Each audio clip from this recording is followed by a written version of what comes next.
Okay, I told you I'd be coming back and having this conversation about my beloved Toronto Raptors. I wanted to give all of these other B teams their opportunity, you know.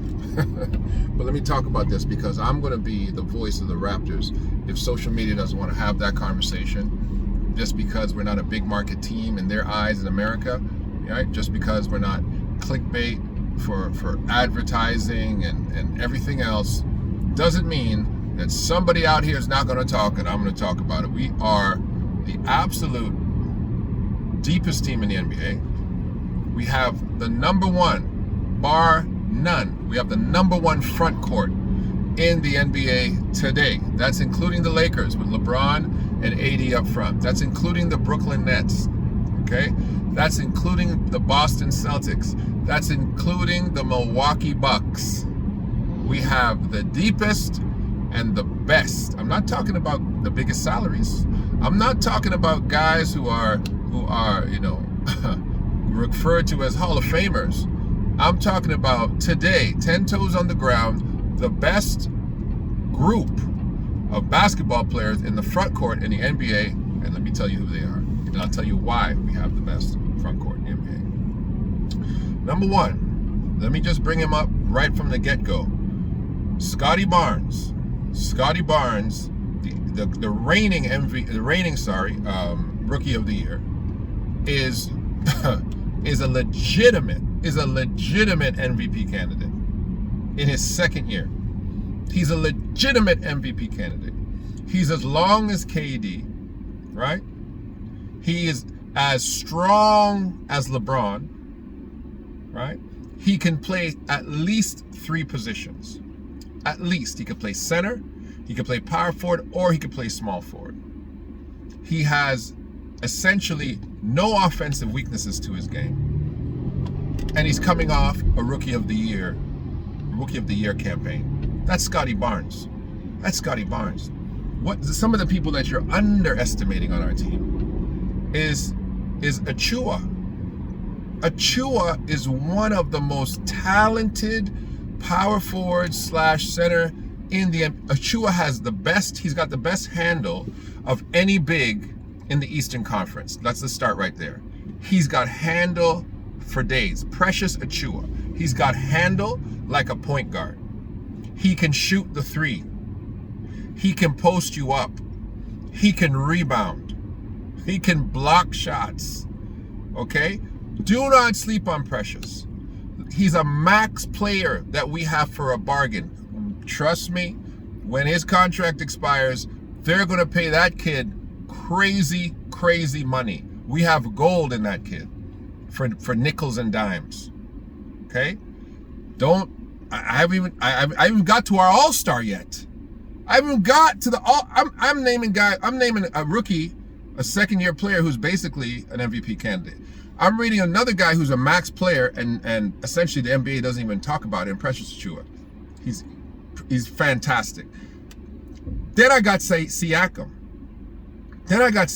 And watch this. I'm waiting. I'm going to give it to you at the end. Then I have Banton coming off of his next year. Fantastic player. Okay? I haven't even got to OG Anunoby yet, bro. I haven't got to OG yet. But this is the crown. This is the crown on the very top of this thing. The biggest pickup of the draft. Now, this is the one area, because we know some of these big, sometimes they hurt your feelings. But this is one area you might be able to come back at me when the season's all said and done. But I believe this guy is nailed down why we have the best front court in the NBA right now is because back to back, the Toronto Raptors back to back are going to have the Rookie of the Year in Christian Koloko. Ooh, you hear I said it? And I said the Rookie of the Year, I know who he's up against. The only thing stopping Christian Koloko from really making a real campaign for the Rookie of the Year is the coach, is Nick Nurse. Got to give the kid minutes. You know why Christian Koloko is such an important piece for us? Such a powerful piece for us? It's because the Joel Embiid situation that we dealt with last year, we will never deal with it again. We have a mobile big guy, 7-footer, legitimate 7-footer that can stretch the defense, that can cover on the perimeter, and that you must double team. Cannot play that guy by himself in the post. You have to double team him because he's going to give you buckets. He's got mid-range. He can come down off the break and stop on a dime and hit the three. You can post him up. He's got jump hook. He's athletic and long. He can block shots in the back. He can protect the rim for you. Hey, my friend, don't let him get confidence. I'm telling everybody in Eastern Conference, do not let Christian Koloko get confidence. Don't let him, because the second that kid starts to feel himself, ooh, you might have Ralph Sampson on your hands. Did you hear what I just said? If that kid gets to feel himself, you might have Ralph Sampson on your hands in Toronto. Don't play with us. Don't play with us. Our front court is crazy, bro. Listen, Siakam can play 5 positions. You guys do know this. He can play 5 positions. I don't have to tell you guys that. OG can play 5 positions, but we won't. We'll probably play him 3 and 4.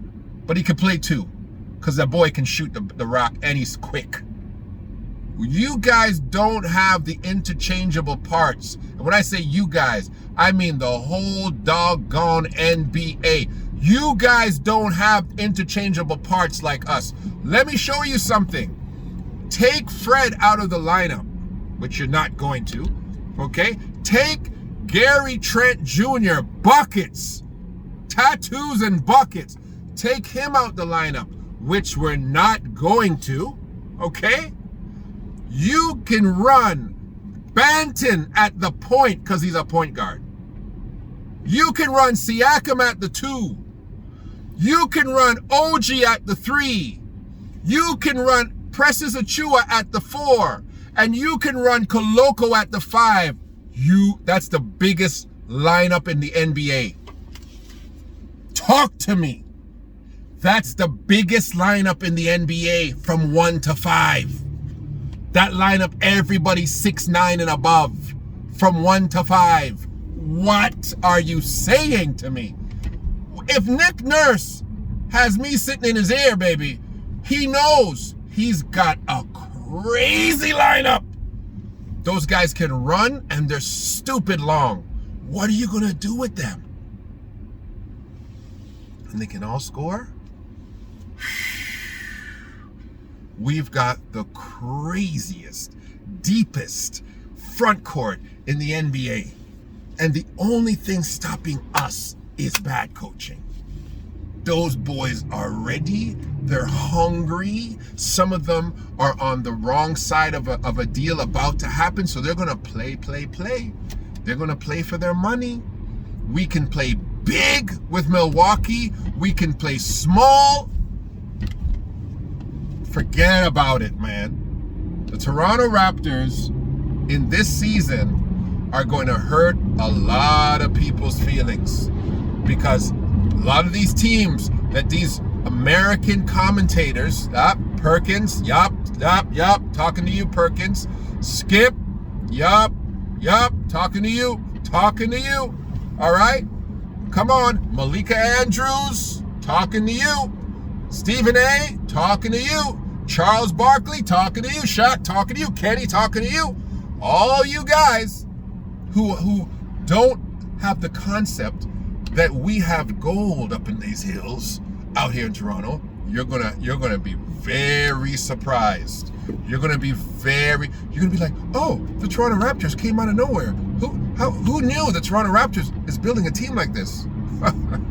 You dummies. If the Toronto Raptors was located in Buffalo, that'd be all you guys are talking about. You'd be talking about the Toronto Raptors secretly have built themselves the greatest backcourt that the NBA has seen in years. Did you hear what I said about Christian Koloko? Remember I said it, that if that guy catches confidence, you got Ralph Sampson. You got an African Ralph Sampson, buddy. Play with us and see what's going to happen to you. Play with us, see what's going to happen to you. The Toronto Raptors are pivoting to a point where they're right back in 2019 championship form. That they're right back there. Who do we have? Do we have Kawhi? We don't have a Kawhi. But we got guys on the team who went to that championship. They got guys who know how to win, right? Guys who've hit buzzer beaters, kept us alive in the playoffs.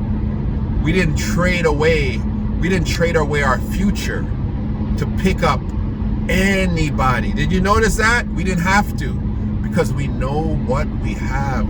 We don't have to do any of that. We don't got to pick up Russell Westbrook. We don't got to do that anymore in Toronto.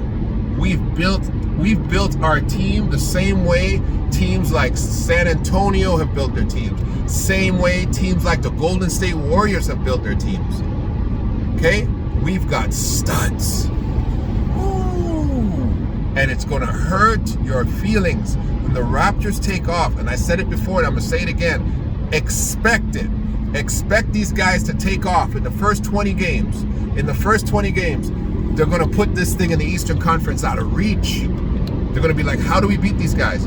Teams are going to start trying to figure us out in the scouting, and they won't be able to, because they'll be like, well, what if they go big with this crazy big lineup? And then what if they go with Fred, who can stretch the floor? What are we going to do? Man, I'm telling you, man. I'm telling you. It's going to be crazy. And this is where you're going to learn. This is what you're going to learn. I can come off with this. It's not our first unit that's going to kill you. It's the second unit that's going to kill you. That's what's going to happen. Our second unit is better than most first units in the NBA, and it's going to be better than any second unit in the NBA. You're not going to be able to play your studs forever. If Nick Nurse, because that's my issue with Nurse too. Nick Nurse, he keeps his bench too tight. Nick Nurse has to open up that bench, because there's a couple of guys I didn't even name who've rookies who've shown themselves well. This brother Wilson, he's shown himself quite well. He's a stretch. He can stretch the court. I feel sorry for kids like Malachi Flynn. Like Malachi Flynn's days are very numbered as a Raptor. That's a guy. That's a contract that might get waived. That might get bought out, because there's no room for him. Unfortunately, there's no room for you, little fella. I'm sorry. I'm sorry. You're going to be swallowed up by the giant trees around you, unless you bring in something.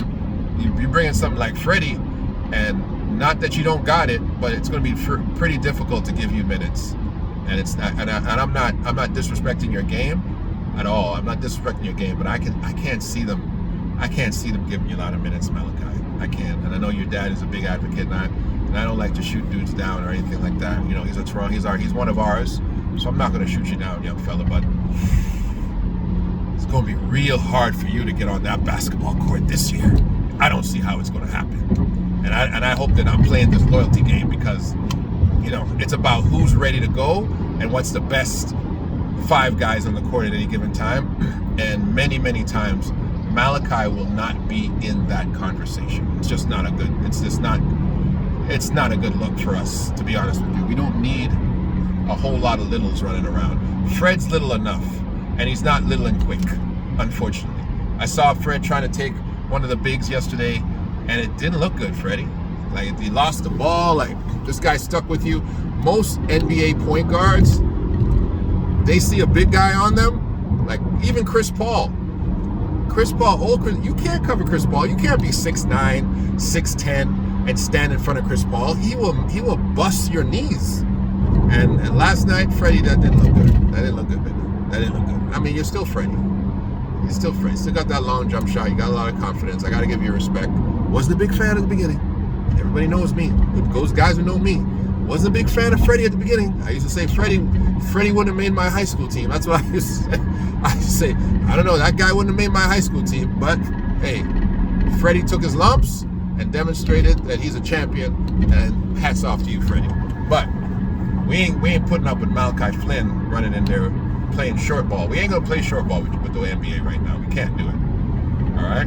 So, that's my time. But the Toronto Raptors are the best front court in basketball. We've got the deepest front court in basketball. We've got the best second unit. And some people are going to laugh at me and say, this guy's talking about the second unit. You don't know NBA basketball if you don't understand that. The second unit, once you got a tight second unit, that's what wins games for you. You win the war of attrition, and you wear guys out after a while. Third quarter belongs to you with that second unit. And so let me help you. And also, injuries to major guys, that means that those second unit guys who are actually can play on the first unit, they get more minutes. They're gonna thrive. We have no issues, bro. We literally do not have one person on this team that we can say, wow, if that guy goes down, we're in trouble. We don't have anyone like that, right? Short of Scotty Barnes, maybe, but still we can fill the gap with him. So, and I'm saying Scotty Barnes is an MVP candidate. I'm saying that we can literally lose a guy who is MVP material and still be one of the best teams in basketball, but we don't want to lose him. I ain't put no gold mount on the board. We don't want to lose him. But we have such a deep team, what I said is possible. Right? So, from hence on, is that 501 passing on the street? I'd like you guys to just listen to what I'm saying about the greatness that is the Toronto Raptors. That's my time. It's a real spiel.